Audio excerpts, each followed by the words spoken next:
ஆண்டவராகிய இயேசு கிறிஸ்துவின் நாமத்தில் என் அன்பின் வாழ்த்துக்கள். இந்த கால வேளையில் உங்களை சந்திப்பதில் மகிழ்ச்சி அடைகிறேன். இன்றைக்கு நம்முடைய தியானத்திற்காக நாம் தெரிந்து கொள்கிற வேத வசனம் ஏசாயா தீர்க்கதரிசன புஸ்தகம் 43ஆம் அதிகாரம் 18, 19 வசனங்கள். முந்தினவைகளை நினைக்க வேண்டாம், பூர்வமானவைகளை சிந்திக்க வேண்டாம். இதோ நான் புதிய காரியத்தை செய்கிறேன், இப்பொழுதே அது தோன்றும், நீங்கள் அதை அறியீர்களா? நான் வனாந்திரத்திலே வழியையும் அவாந்திர வெளியிலே ஆறுகளையும் உண்டாக்குவேன். முந்தினவைகளை நினைக்க வேண்டாம், பூர்வமானவைகளை சிந்திக்க வேண்டாம். இதோ நான் புதிய காரியத்தை செய்கிறேன், இப்பொழுதே அது தோன்றும். வனாந்திரத்தில் வழியையும் அவாந்திர வெளிகளில் ஆறுகளையும் உண்டாக்குவேன். நம்முடைய தேவனாகிய கர்த்தர் நமக்கு சொல்லுகிற 2 விதமான காரியங்களை குறித்து வேதம் நமக்கு சொல்லுகிறது. நாம் ஆண்டவரை பின்பற்ற ஆரம்பித்த நாள் முதல், ஆண்டவருடைய கரத்தை பிடிக்க ஆரம்பித்த நாள் முதல், நாம் அவர் நன்மைகளை, அவர் அதிசயங்களை, ஆச்சரியமான தம்முடைய கிருபையை, அற்புதமான தம்முடைய தயவை, அவர் விளங்க பண்ணுகிற நன்மைகளை நாம் அறிக்கையிட்டு அனுபவித்து வருகிறோம். ஆனால் நாம் சில நேரங்களில் தேவனுடைய நாமத்தை, தேவன் செய்த நன்மைகளை விட்டு விலகி உலகத்தை நோக்கி பார்க்கிற அந்த பழக்கமும் நம்ம இடத்துல உண்டு.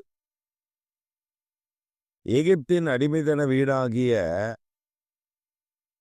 அந்த பார்வோனுடைய கரத்திற்கு விலக்கி அவர்களை மீட்டு கொள்ளும்படி கர்த்தர் அவர்களை மீட்டு மிகுந்த பலத்த கரத்தோடும் ஓங்கிய புயத்தோடும் இஸ்ரவேல் ஜனங்களை காப்பாற்றி வெளியே கொண்டு வருகிறார். இந்த காப்பாற்றி வருகிற ஜனங்களுக்கு தேவ தூதர்கள் உண்ணுகிறதான மன்னாவை ஆகாரமாக தருகிறார். இந்த பாக்கியம் எவருக்கு கிடைக்கும்? இந்த பாக்கியத்தை ஆண்டவர் கொடுத்து மாம்சம் கேட்ட பொழுது அவர்களுக்கு காடையும் கொடுத்தார். ஆனால் இஸ்ரவேல் ஜனங்களோ, எபிரேயர்களோ மோசேயை நோக்கி ஒரு பெரிய பிரச்சனை ஏற்படுத்துகிறார்கள். அது என்ன பிரச்சனை என்றால், நாங்கள் எகிப்தில் இருந்தால் நலமாயிருக்கும். எகிப்திலே வெள்ளரிக்காய்கள், வெள்ளை பூண்டு, வெங்காயம், கீரைகள், இவைகள் எல்லாம் அங்கே எங்களுக்கு கிடைத்தது. இங்கே நீர் கொடுக்கிற வெறும் மன்னா மாத்திரம் நாங்கள் எப்படி சாப்பிட்டு பிழைப்பது என்று சொல்லி பெரிய பிராது செய்தார்கள். அப்படி பிராது செய்த பொழுது ஆண்டவர் பொறுமையாக தான் இருந்தார், ரொம்ப பொறுமையா இருந்தார். இதுக்கு பண்ற வேலைக்கெல்லாம் ஒன்றா மோசையை கள்ளத்துக்கு அடிக்க போயிருங்க, ஆண்டவர் மோசையும் காப்பாற்றுவார், இந்த ஜனங்க மேலே கோவப்படுவார், 2 பேரும் தட்டுவார், விட்டுருவார். ஆனால் நீங்க வேதத்தை உற்று கவனிப்பீர்களே ஆனால், என்னாகமத்தின் புஸ்தகம் 25ஆம் அதிகாரம் நீங்க வாசித்து பார்த்தா, ஆண்டவர் கொடுத்த மன்னாவை விட, ஆண்டவர் அவர்களுக்கு கொடுத்த அனுதினமும் மன்னாவை விட, அவங்களுடைய இருதயம் எகிப்தினுடைய பலகாரங்கள் மேல் இருந்தது. அதுவே அவர்களுக்கு கண்ணியாக அமைந்தது. அதுவே அவர்களுக்கு பெரிய பாரதூரமான ஒரு பெரிய பாதிப்பை உண்டாக்கும்படி அது அமைந்தது. எப்படி என்றால், இந்த மோவாபியர் தங்கள் தெய்வங்களுக்கு பலி செலுத்தும்படி போகிறார்கள். அங்கே வாலிப பெண்கள், அந்த பெண்களுடைய தலைமேல் பாத்திரங்களில் நல்ல ஆகாரங்கள் என்றால் நல்ல தின்பண்டங்கள் தங்கள் தெய்வத்திற்கு படைப்பதற்காக அவர்கள் கொண்டு போய் இஸ்ரவேல் ஜனங்களுடைய பாளையத்திற்கு அருகில் அவர்கள் ஒரு பூஜை விழாவை நடத்துகிறார்கள். அந்த விழாவில் பெண்கள் அவலட்சணமாகவும் அந்த செய்து வந்த தின்பண்டங்களை அவர்களுக்கு முன்பாக இதெல்லாம் உங்களுக்கு தான் என்று சொல்லி இஸ்ரவேல் ஜனங்களில் வாலிபர்கள் போய் அந்த தின்பண்டங்களை எடுத்துக்கொண்டார்கள். பெண்களையும் கொண்டு வந்து அந்த தின்பண்டங்களை சாப்பிட்டு விட்டு விபச்சாரத்தில் ஈடுபட்டார்கள். கர்த்தருடைய கோபம் சபையின் மேல் இறங்கி வந்து 27,000 பேருக்கு மேல் அங்கே கொன்று போட்டார் கர்த்தர் என்று வேதம் நமக்கு கற்றுக் கொடுக்கிறது. நாம் நம்முடைய குலப்பெருமைகள், நம்முடைய பெருமைகளை பேசிக்கொண்டே இருக்கிறோம். அதனால்தான் நம்ம சொல்லுகிறோம், முந்தினவைகளையே பேசிக்கொண்டிருப்போம், நடந்து முடிந்தவைகளையே பேசிக்கொண்டிருப்போம்.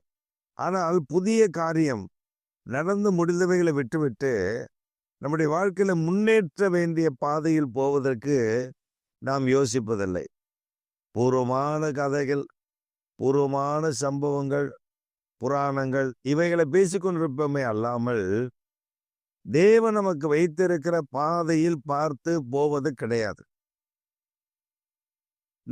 எனக்கு ஆண்டவர் இந்த ஆண்டுக்கு முன்பு வாக்குத்தத்தம் பண்ணினார், அந்த வருஷத்துக்கு முன்னாடி அதை செய்தார். நான் ரட்சிக்கப்படுவதற்கு முன்பு என் வாழ்க்கை இப்படி இருந்தது, நான் ரட்சிக்கப்பட்ட பின்புதான் எனக்கு ஒரு நன்மையும் இல்லை என்று புலம்புகிற ஒரு பெரிய கூட்டத்தை நாம் பார்க்க முடியும். அப்படிப்பட்ட கூட்டத்தில் நீங்கள் இருப்பீர்கள் என்றால் இன்றைக்கு மனம் திரும்பி விடுங்கள். கர்த்தர் உங்களுக்காக சிலுவையில் மரித்து 3ஆம் நாள் உயிரோடு கூட எழும்பி பாடுபட்டது வீணாய் போய்விடக்கூடாது. நான் முந்தி இப்படி இருந்தேன், முந்தைய வாழ்க்கை, முந்தைய எனக்கு எங்க அப்பா அவ்வளவு செல்லமாய் வளர்த்தா, பூர்வத்தில் நான் எப்படி இருந்தேன், இதையே நாம் யோசித்து கொண்டிருப்போம். ஆனா ஒரு புதிய காரியத்தை, ஒரு புதிய நன்மையை, ஒரு புதிய ஆசீர்வாதத்தை தேவனாகிய கர்த்தர் நமக்கு வைத்திருக்கிறார் என்பதை பல நேரங்களில் மறந்து விடுகிறோம். பல நேரங்களில் மறக்கப்பட்டு போகிறோம். பல நேரங்களில் நினைவு கூறுவதே இல்லை. கண்களை ஏறெடுத்து பார்த்தா வனாந்திரம், இந்த பக்கம் கண்களை ஏறெடுத்து பார்த்தா அவாந்திர வேலி. இது நமக்கு ஒன்றுக்கு பிரயோஜனப்படாது. நம்முடைய வாழ்க்கை நெருக்கடிகள், பிரச்சனைகள், போராட்டங்களுக்கு நடுவில் நாம் வாழ்ந்து கொண்டிருக்கிறோம். சமீபத்தில் ஒரு சகோதரி ஆராதனைக்கு வந்தார்கள். ஆராதனை நடக்கிற அந்த சபையில் சில வசதி குறைபாடுகள். ஆராதனையில நல்ல அருமையான சபை, அதுல ஒரு சில வசதி குறைபாடுகள். இந்த அம்மா ஆராதனைக்கு வந்து காணிக்கை பாட்டில் நான் தான் பாடுவேன்னு சொல்லி அதெல்லாம் ஆயத்தப்படுத்தி விட்டு, இந்த அம்மாவுக்கு சரீரத்தில் உபாதை ஏதோ ஒரு பிரச்சனை வந்த உடனே வீட்டுக்கு புறப்பட்டு போயிட்டு அங்கேருந்து ஃபோன் பண்ணு. வீட்டுக்கு போயிடுச்சு. ஆராதனை முடிஞ்சு நாங்கெல்லாம் எங்களுடைய வீடுகளுக்கு போயிட்டு இருக்கிறப்ப இந்த அம்மா ஃபோன் பண்ணுது. அந்த சபையை சார்ந்த ஒரு சகோதரிக்கு சொல்லுது, இந்த மாதிரி இருந்துச்சுன்னா நான் சர்ச்சுக்கே வரமாட்டேன், எனக்கு இந்த வசதி எல்லாம் இல்லை, அங்கே அந்த வசதி இல்லை, இந்த வசதி இல்லை. வசதி குறைபாடுக்கும் ஆண்டவருக்கு என்ன சம்பந்தம்? ஆலயத்துக்கு வந்து ஆலயத்தில் தண்ணி இல்லை, ஆலயத்தில் தண்ணி இல்லை. அங்கே தண்ணி இருந்ததுன்னா நான் வந்து திருவந்தெல்லாம் எடுத்துகிட்டு வந்திருப்பேன். தண்ணி இல்லை. இது என்ன காரணம்? நானும் என் தேவனும், நானும் என் இரட்சகரும், நானும் என் மீட்பரும். இதை விட்டு நம்முடைய வாழ்க்கையை நாமே வனாந்தரமாக மாற்றிக்கொள்கிறோம். நாமே தரித்திரம் உள்ளவர்களாக மாறிவிடுகிறோம். ஆனால் வேதம் சொல்லுகிறது, வனாந்தரமான வாழ்க்கையில் வழியை நான் உண்டாக்குவேன். வசதி குறைபாடுகள் உள்ள இடத்தில்தான் நான் பெரிய நன்மைகளை செய்வேன். இதை நம்ம பல நேரங்களில் மறந்து விடுகிறோம். என்ன மறந்து விடுகிறோம் அப்படின்னா, இந்த வசதியெல்லாம் இருந்தால் நான் ஆராதனைக்கு போவேன். பல ஆண்டுகளுக்கு முன்பு, கிட்டத்தட்ட 2011 அந்த காலகட்டம். இந்த காலகட்டத்தில் அப்பொழுதுதான் நாங்கள் ஒரு இடத்தை வாடகைக்கு எடுத்து அந்த இடத்தில் ஒரு சின்னதாக ஒரு குட்டகை போட்டு அதில் ஆராதிக்க ஆரம்பித்தோம். அந்த குட்டகை போட்ட பொழுது ஒருவர் வந்தார். வந்துவிட்டு சொன்னார், எனக்கு ஒரே டஸ்ட் அலர்ஜி, இந்த மாதிரி இடத்துக்கெல்லாம் நான் ஜெபிக்க வர முடியாது, எனக்கு பெரிய கட்டடம் இருந்தால் தான் வசதியாக இருக்கும். இந்த வசதி இல்லை, அதனால் நான் வரல. நாங்கள் நினச்சோம், இவர் ஏதோ உயர் பதவியில் இருக்கிறவர் போல, உயர்ந்த நிலையில் இருக்கிறவர் போல. அதனால் இந்த டஸ்ட்டு, இந்த கொட்டகையை பார்த்த உடனே அவ்வளோ க்ளீனாக இருக்கும். இந்த கொட்டகையில் அவ்வளோ க்ளீனாக இருக்கும். அவ்வளோ க்ளீனாக சுத்தபத்தமாக அந்த காரியத்தை நாங்கள் வைத்திருப்போம். வந்தவர் அப்படி சொல்லிவிட்டு, இதில் இந்த கொட்டகையில் டஸ்ட் இருக்கும், எனக்கு அலர்ஜி, நான் வரல அப்படின்ட்டு போயிட்டார். இந்த மனிதன் என்னதான் வேலை செய்கிறார், இப்படி சொல்லிவிட்டு போய்விட்டார் அப்படின்னு சொல்லி நாங்கள் அந்த மனிதனை குறித்து விசாரித்த பொழுது ஒரு காரியத்தை நாங்கள் கண்டுபிடித்தோம். அந்த மனிதன் செய்கிற வேலை குப்பை, அந்த வீடுகளில் உள்ள குப்பைகளை வாங்கி அதை கொண்டு போய் கிடங்கில் கொட்டுவது. அது நல்ல வேலை தான், அந்த வேலையை நான் தவறு சொல்லல. அது அவருக்கு கிடைத்திருக்கிற ஒரு நல்ல உத்தியோகம். ஆனால் அவர் செய்கிற வேலைகள் நிறைய டஸ்ட் இருக்கு, நிறைய நாற்றங்கள் இருக்கு, நிறைய விஷயங்கள் அதில் இருக்கு. ஆனால் அவர் சொல்லும் பொழுது, ஆலயத்துக்குள் நான் வந்தால் அங்கே ஒட்டடை இருந்தால், இல்லை இருந்தால் தூசு எனக்கு ஒத்துக்காது. ஆனால் அவர் செய்கிற வேலை குப்பை அள்ளுகிற வேலை. சரி, போகட்டும். அவர் வீடு எப்படி இருக்கிறது என்று நாங்கள் அவருடைய வீட்டுக்கு போனோம். வீட்டுக்கு போனால் அந்த வீடு கொட்டகை, அந்த வீட்டில் அவ்வளவு ஒட்டடை, அவ்வளவு சிலந்தி வலைகள் இருக்கிறது. அதை பார்த்த பொழுது எங்களுக்கு பெரிய ஆச்சரியம். என்ன, இந்த மாதிரி வீட்டில் இருந்து கொண்டு, இந்த மாதிரி வீட்டில் இருந்து அவர் சொல்லுகிறார், எனக்கு அலர்ஜி ஆகிவிடுகிறது என்று. நாம் ஒன்றை புரிந்து கொள்ள வேண்டும். நம்முடைய தேவனாகிய கர்த்தர் நம்மை ஆசீர்வதிக்க வேண்டுமென்றால் நாம் அவருக்கு இடம் கொடுக்க வேண்டும். ஒரு சொபிஸ்டிகேட்டடான லைஃப், அதாவது ஒரு வசதி வாய்ப்போடு இருந்தால்தான் நான் கர்த்தரை தேடுவேன் என்று சொல்லுவதை விட்டுவிட்டு, நான் தாழ்ந்திருக்கவும் எனக்கு தெரியும், வாழ்ந்திருக்கவும் தெரியும் என்று சொல்லி நாம் இருப்போமே ஆனால் தேவனாகிய கர்த்தர் நம்மை ஆசீர்வதித்து உயர்த்துவார். நம்முடைய தேவனாகிய கர்த்தர் நம்மை மேன்மைப்படுத்தி வைப்பார். நம்முடைய தேவனாகிய கர்த்தர் நம்ம உயர்த்தி வைத்து அழகு பார்ப்பார்.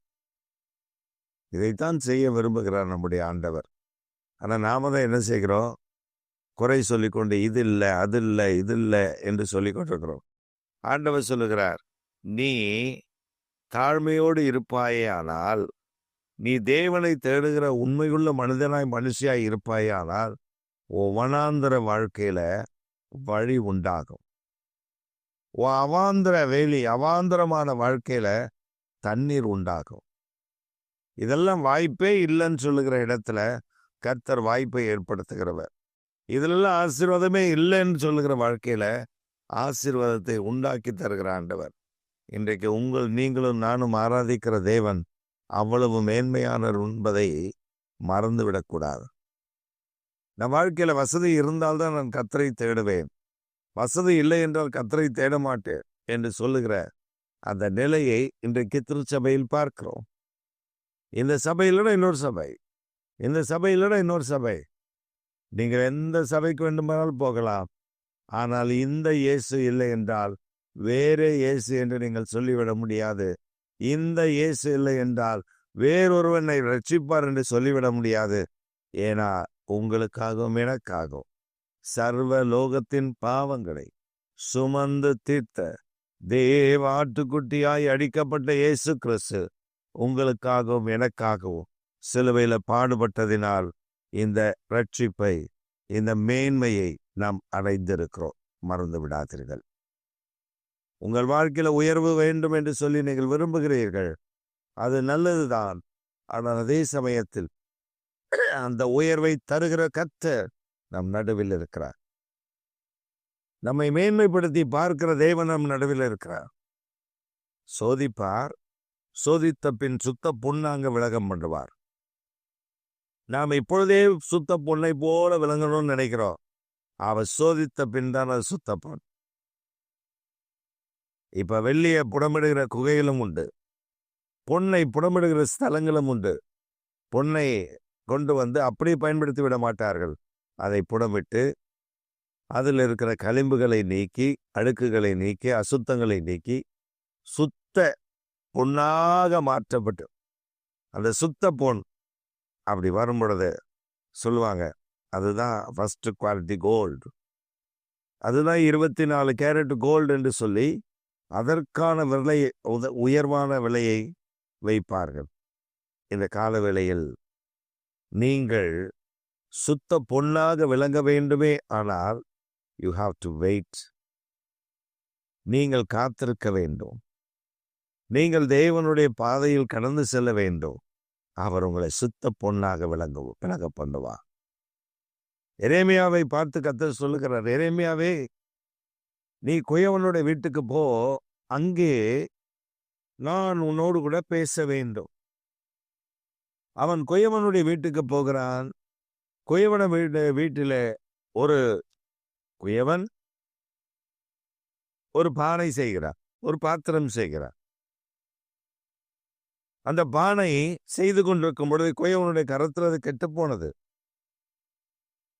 பின்பு அவன் கவலைப்படவில்லை, எடுத்தான், மறுபடியும் அந்த மண்ணை அடித்தான், சமப்படுத்தினான், நல்ல அந்த மண்ணை வழிக்கு கொண்டு வந்தான். பின்பு வேறே பாத்திரமாக வணைந்து விட்டான். நம்முடைய வாழ்க்கையில் நாம் தேவனாக கர்த்தருடைய கருத்தில் நாம் ஒப்பு கொடுத்தால், நேர்த்தியான பாத்திரமாய் நம்மை வணைந்தெடுத்து அந்த பாத்திரத்தை கனம் உள்ளதாக மாற்றி நம்மை ஆசீர்வதித்து வழிநடத்துவார் என்பதை மாற்றமே இல்லை. இந்த கால வேளையில் நம்முடைய இரட்சகராகிய தேவன் ஒரு அற்புதம் செய்ய உங்கள் நடுவில் இருக்கிறார். நீங்கள் இடம் மட்டும் கொடுங்கள். உங்கள் வாழ்க்கையில் அவர் கிரியை செய்வதற்கு இடம் கொடுங்கள். ஐயோ, என் வாழ்க்கை வனாந்திரம், வனாந்திரத்தில் தான் வழி. ஐயோ, என் வாழ்க்கையில தண்ணீரற்ற சூழ்நிலையில் தான் தண்ணீர் தடாகமாக மாற்றி விடுகிறவர்.